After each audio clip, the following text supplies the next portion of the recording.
I tend to do everything on one track in Ableton. So instead of doing, like bass track and then the chord track and then the lead, so on and so forth, I'll usually do everything like this, all on one track in a drum rack or an instrument rack, something like that. This particular patch, the way it works is, I'm not going to explain it. There's kind of a lot there, but I have another video that you can watch that sort of walks through this entire setup. But everything is in here, and if I close it, this is the entire patch. It's almost like an entire Ableton session just on one track. And the thing that's cool about that is I can just save it here in, the sort of user library or whatever, and come back to it and play it over and over and over again. One of the things about that is that it's just fun. Like,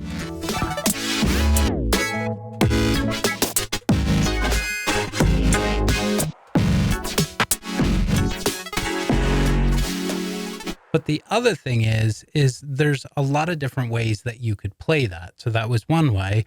I could also do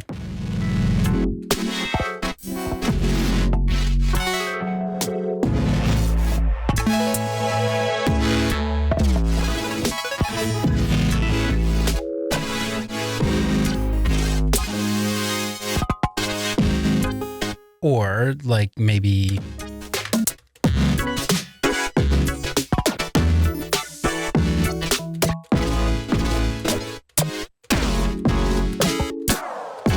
whatever, you get the idea. It makes it so you can actually practice your songs before, sort of locking them in time. So when you draw your MIDI out, you draw your automation, or even, you are performing it, but you're recording it right into the thing so that you have this finished track. It's now stuck there. It's kind of locked there in time. And I know it's not actually, because you can always go back and change it, but you're sort of in a weird way committing to it. Versus with this, you can come back to it over and over and over again. You can find that, normally the way you would play it would be, but over time from playing it again and again, you end up finding you like this, whatever. And when you do that, you end up, the pad overtakes the bass. So you kind of go in and make some mix adjustments or, add some different automation, stuff like that. And you may not have noticed it if you were to just sort of lay the whole track out in the DAW, because it never really did that.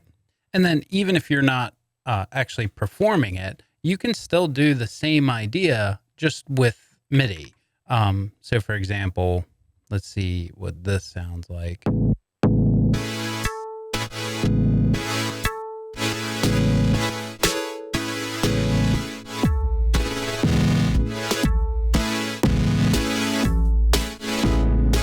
Where's my hi-hat? Not that one. Which one's the hi-hat? That.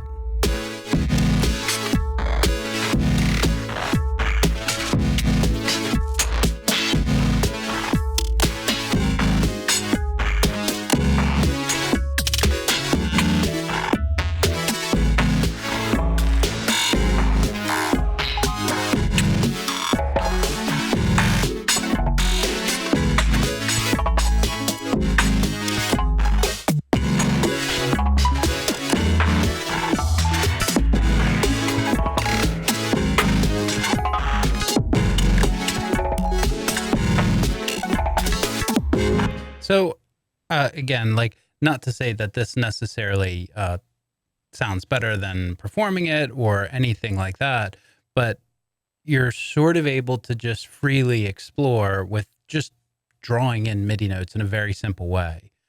And I don't know if anyone else has this, maybe it's just me, but I have this weird thing in the back of my head where if all I'm doing is more or less just randomly drawing in MIDI notes, seeing if it works, deleting it, and then doing it again, I almost feel this weird sense of I'm not actually doing anything. It's trial and error until something seems to kind of work. So if I were to do that with a preset or a bunch of samples, then it really starts to get boring. Versus having gone through all of the sort of artistic decisions of making this patch, I can do that without that sense of I'm just kind of randomly putting MIDI notes in. We could just do that. So we could do something like an arpeggiator. And then I'm just going to smash my hands down on the keyboard. Or we could do a note length so that things actually grab.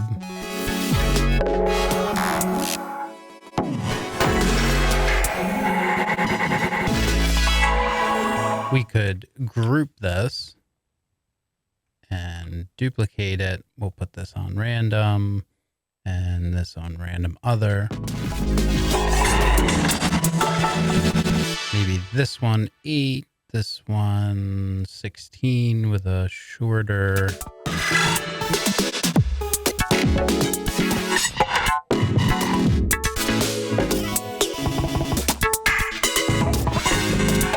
Or we could even get the kick to come in regularly. So this is going to be the kick. So we'll do a keychain or a key zone. Do that. And that. Why won't that work? Because these are also picking up that MIDI note. So now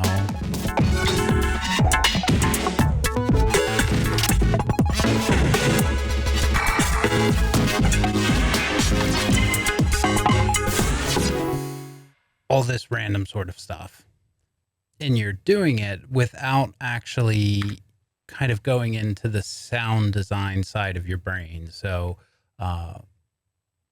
for me, I kind of feel like setting the patches up, you know, what sound source, you know, what effect, these sort of things. That's like one way of thinking. And then how to either perform or trigger or whatever. It's almost like that's another creative process, or can be another creative process altogether. Does that sort of make sense? Like, you can practice the song. That's cool to me. The other thing that's really cool about it is once you have kind of a collection of these different racks, it makes it a lot easier to sort of go through and set up an actual live set. So for example, I could go and get something more experimental like this. These particular racks that I make, they take a while to load. So now that it's loaded,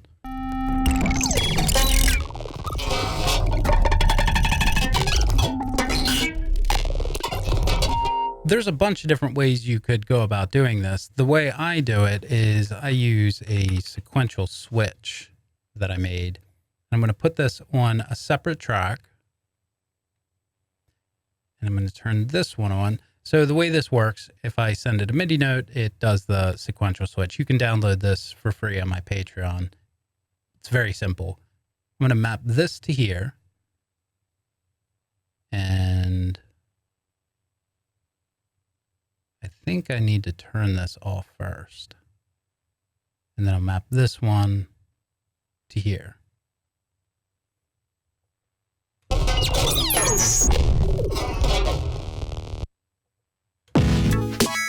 So this MIDI controller, it has 3 buttons on the side. So it's just sending out a MIDI note and it's going to turn one on and another off.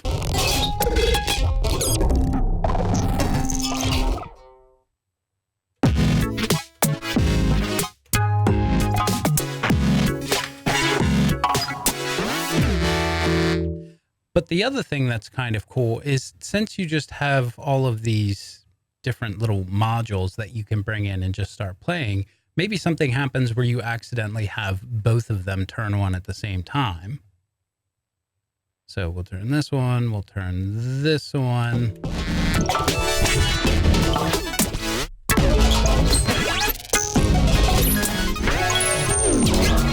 Not to say that you think that sounds good, but it could sound good to some people. Anyway, the other thing we could do is just put a shifter over this whole track here. So if I turn this off, So now we'll do 2 of these. We'll map this to here. And we'll map this to here. So now it didn't work because I did it wrong. I'm sorry. All right, there. And then there, this should work. Oh, it didn't work because I had it turned off. Dang it. I'm gonna flip this.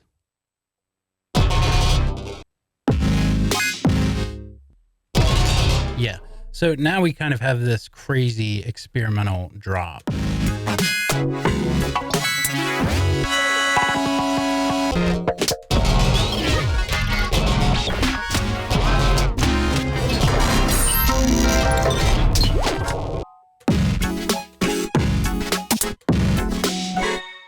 Again, not to say that it necessarily works in this instance, but you kind of get the idea. Another thing we could do on this sort of control track would be MIDI envelope, not an envelope MIDI, I mean. And I'm going to group this and put it on this top key here. So I'm going to hold, double click, and now it's only going to fire when I hit this top key over here on the side. So then we can use that envelope to turn up the reverb send for both of these tracks. Now we kind of have a way to transition to that like experimental drop.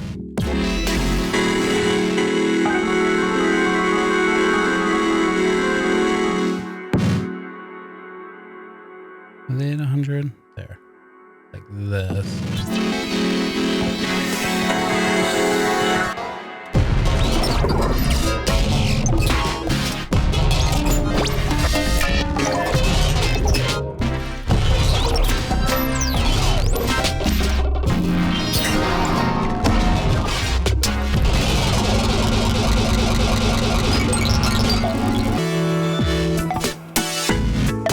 So yeah, you get the idea. This sort of way of stacking tracks up is how I did my most recent, well, not my most recent, my first live set actually. And it was by just kind of taking these groups of different things and then stacking them and switching them, turning them on and off and all of this sort of stuff. So yeah, I'm a really big fan of working on one track. One, again, it's a fun challenge, but also there are some good reasons to do it, kind of like some of this stuff. And it's fun to sort of come back over and over again and play the same things and just see what different things happen.